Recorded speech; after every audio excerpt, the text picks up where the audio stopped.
Halo semuanya, selamat pagi. Nah, jadi di minggu ketiga, seperti yang saya bahas kemarin, bahwasanya minggu ini saya akan mensosialisasikan tentang promosi lewat media sosial. Nah, kenapa sih saya memilih promosi lewat media sosial gitu ya? Karena di masa pandemi ini semua orang menggunakan media sosial untuk melakukan kegiatannya seperti bekerja, sekolah, dan tentunya pasti belanja gitu ya. Karena lewat media sosial mereka akan tetap melakukan pembelanjaan secara online gitu. Jadi kita sebagai pembisnis harus bisa memanfaatkan media sosial sebaik-baiknya supaya penjualan kita selalu meningkat. Jadi seperti itu. Nah, untuk materi selanjutnya saya akan bahas di next slide berikutnya yaitu tentang media sosial. Mungkin istilah media sosial itu tidak asing di telinga kita kan, dan kerap juga disamakan dengan berbagai platform seperti Facebook, Twitter, WhatsApp, Google, Line, Telegram, Instagram, dan lain sebagainya. Namun apa sih arti sebenarnya dari media sosial itu sendiri gitu ya? Nah, jadi media sosial adalah media online atau daring yang dimanfaatkan sebagai sarana untuk bergaul atau bersosialisasi secara online di internet. Kemudian di media sosial itu sendiri, para penggunanya mampu saling berkomunikasi, berinteraksi, berbagi, networking, dan melakukan berbagai kegiatan lainnya. Nah, lewat media sosial kita juga bisa melakukan penjualan bisnis kita sehingga penjualan kita meningkat. Jadi seperti itu. Nah, setelah kita mengetahui tentang media sosial, alangkah baiknya kita juga mengetahui tentang fungsi dari media sosial itu sendiri, yang mana terdapat 5 fungsi. Yang pertama, memperluas interaksi sosial manusia dengan memanfaatkan teknologi internet atau website. Yang kedua, menciptakan komunikasi dengan banyak audiens secara bersamaan. Yang ketiga, melakukan transformasi atau perubahan manusia yang dulunya pemakai isi pesan berubah menjadi pesan itu sendiri. Yang keempat, menciptakan personal branding untuk para pengusaha ataupun tokoh masyarakat. Yang kelima, sebagai media komunikasi antar pengusaha ataupun juga tokoh masyarakat dengan para pengguna media sosial lainnya. Nah, jadi itu fungsi dari media sosial. Nah, yang selanjutnya yaitu tujuan media sosial. Yang pertama ada aktualisasi diri, yang mana aktualisasi diri adalah keinginan seseorang untuk menggunakan semua kemampuan dirinya untuk mencapai apapun yang mereka mau dan bisa dilakukan. Seperti halnya tujuan media sosial, yaitu aktualisasi diri bagi sebagian orang gitu ya. Media sosial merupakan tempat untuk aktualisasi diri, di mana kita bisa menggunakan media sosial untuk menyalurkan kemampuan kita, sebagai tempat untuk menyalurkan kemampuan kita untuk mencapai tujuan yang kita inginkan. Seperti halnya kita sebagai pembisnis, kita bisa memanfaatkan media sosial sebaik-baiknya, dan media sosial kita digunakan untuk tempat berpromosi untuk mencapai tujuan bisnis yang kita inginkan. Jadi seperti itu. Nah, tujuan dari media sosial yang kedua yaitu membentuk komunikasi, yang mana media sosial menjadi wadah tempat berkumpulnya masyarakat online yang memiliki minat yang sama untuk saling berkomunikasi dan bertukar informasi maupun pendapat mereka.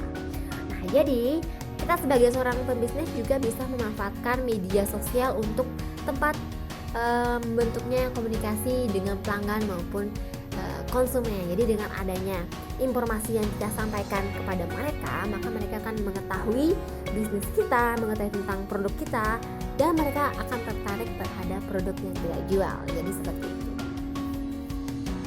Nah, yang ketiga yaitu menjalani hubungan pribadi.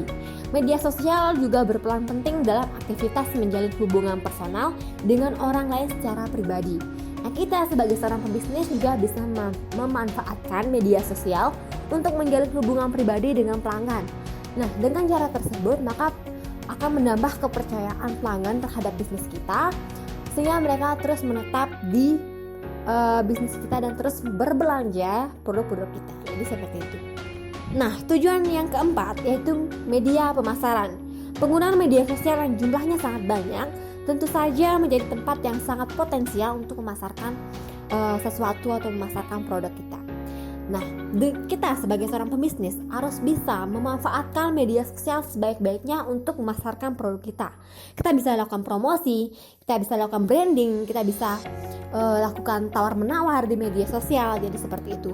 Nah, kita harus bisa memanfaatkan media sosial untuk menambah pelanggan kita atau konsumen kita, jadi seperti itu. Nah, selanjutnya yaitu cara dalam melakukan promosi di media sosial. Yang pertama yaitu jangan membuat konten yang sama terus-menerus atau monoton. Cara mudah untuk melakukan promosi di media sosial yang pertama yaitu hindari membuat konten yang monoton. Setiap melakukan postingan di halaman pribadi ataupun orang lain, gitu ya, usahakan kita harus menggunakan kata-kata yang menarik perhatian audiens. Hal ini tentu saja akan untuk meningkatkan brand awareness dari berbagai kegiatan bisnis yang kita lakukan.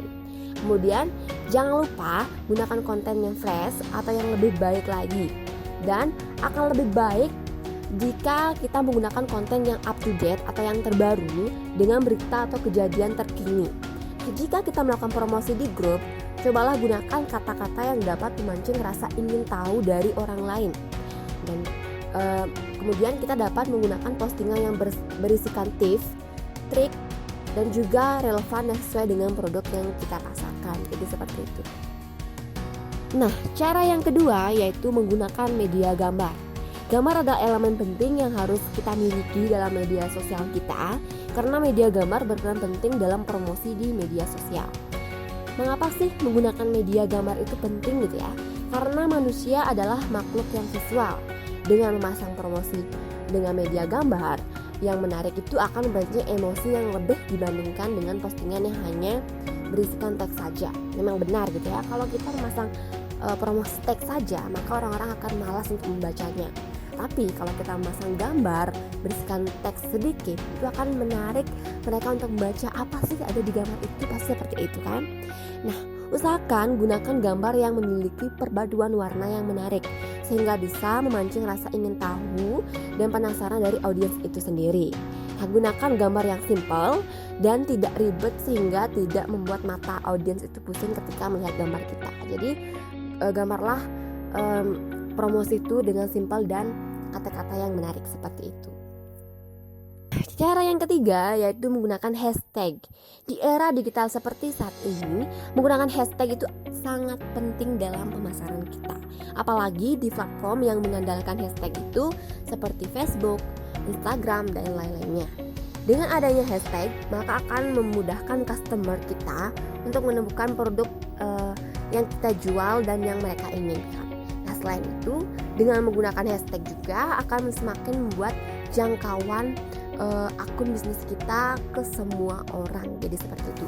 Nah, ketika kita masukkan produk kita, jangan lupa kita isikan hashtag perusahaan kita atau bisnis kita di Instagram maupun di Facebook, sehingga mereka akan bisa memilih produk mereka di akun bisnis kita. Jadi seperti itu.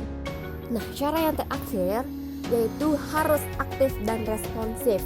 Tidak jarang postingan yang kita update atau yang kita post akan mendapatkan respon yang banyak dalam pengguna media sosial, gitu kan ya. Nah, sebagai admin, kita sebaiknya disarankan untuk memberikan respon yang cepat dan mengapresiasi atas respon mereka. Dengan melakukan hal tersebut, maka pengunjung akan merasakan senang dan bahkan akan menjadi loyal serta setia terhadap konten yang kita post atau yang kita share atau yang kita update seperti itu, dengan memberikan like, comment, share, dan hingga subscribe ya. Kalau kita memberikan promosi di YouTube itu pasti kan di subscribe. Nah, dengan strategi tersebut dapat maksimalkan pendapatan, pelayanan, dan kegiatan promosi pada produk yang kita lakukan. Jadi seperti itu. Nah, jadi itu saja sosialisasi dari saya mengenai promosi lewat media sosial.